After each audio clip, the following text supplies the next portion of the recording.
In June 2021, Sega released Virtua Fighter 5 Ultimate Showdown. It was the latest release in their illustrious Virtua Fighter series. Many fans found the game to be quite enjoyable offline, but a lot of them lamented the fact that there was no Rollback Netcode. But why is this? What is Rollback? And why was it not included in this latest release of Virtua Fighter? To fully explain everything, we got to go back to where it all began, with the invention of Rollback Netcode.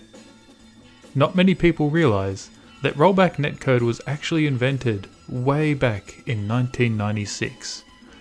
Noted Sega legend Yuji Naka, perhaps best known for his creation of Dynamite Headdy on the Mega Drive, came up with an idea to record online video games and the inputs that players use on the blockchain.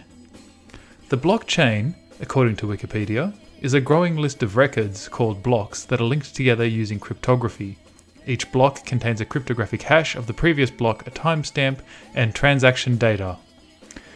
By using the blockchain for online gaming, Rollback Netcode allowed a permanent record of players' inputs to be recorded and ensured that inputs would not be lost or tampered with as the game was being played or even after the game had finished.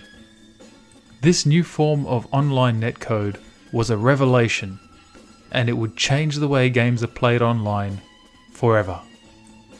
Yu Suzuki, the creator of Virtua Fighter 3, decided that it should be used immediately. Yu Suzuki immediately implemented Rollback Netcode with his location tests for Virtua Fighter 3. Hawk-eyed viewers will note that there's even a reference to Rollback in Kage's moveset. It's crazy to think it was staring us in the face this whole time and nobody had ever noticed. Virtua Fighter 3 being played with Rollback Netcode was a phenomenon. Players from Australia playing against players in Vladivostok were able to play with zero lag. Yu Suzuki and Yuji Naka, understandably excited about this new development, immediately took this new technology to the president of Sega, Bernie Stolar. But this is where Sega's good fortunes began to run out. Bernie Stolar was fearful that Rollback Netcode would destroy Sega's arcade revenue. Much like when the digital camera was invented at Kodak and was subsequently suppressed in order to save their film business, Bernie Stolar was afraid that when players had access to lag-free online gaming, they would no longer want to play at the arcades. Fearing this potential threat to Sega's arcade revenue, he demanded all Rollback Netcode documents and surviving examples should be destroyed. As a result, Virtua Fighter 3 was released to arcades and subsequently to consoles, not only without Rollback Netcode, but without netcode at all. Bernie Stolar was justified in this decision, as Virtua Fighter 3 became the highest grossing arcade machine of all time. Could it have achieved this amazing feat had it included Rollback Netcode? The world will never know. The world would move on with blissful ignorance towards Rollback Netcode until the year 2008. This was the year that a Sega intern forgot to renew the trademark for Rollback Netcode, and Sega immediately lost all rights to the netcode technology. Seizing this opportunity, a young David Sirlin bought the patent to Rollback Netcode.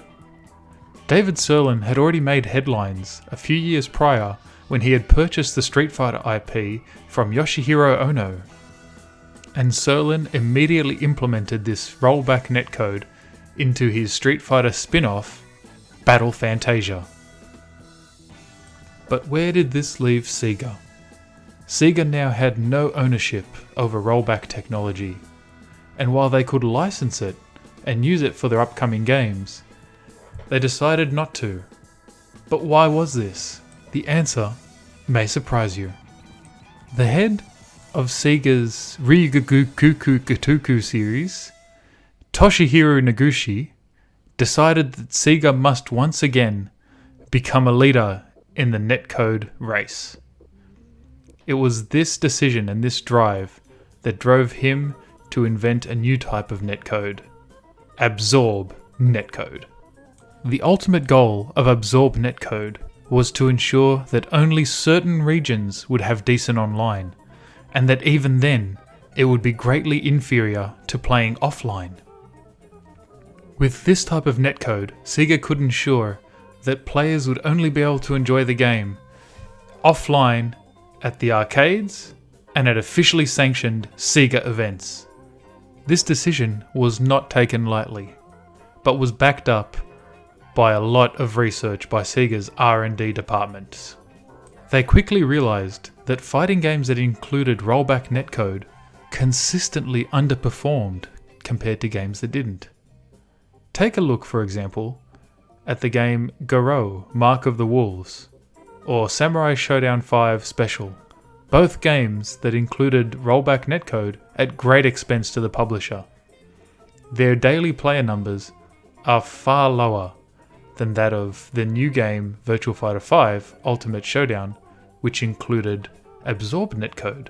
In fact, Absorb Netcode had proved so popular that Virtua Fighter 5 Ultimate Showdown became the most downloaded Virtua Fighter game on the PlayStation 4. While this would be enough for most publishers to justify their use and the spend on developing a new form of netcode, it wasn't quite where the story ends. For you see, Absorb Netcode also provides a number of security features that's not present in peer-to-peer Rollback Netcode.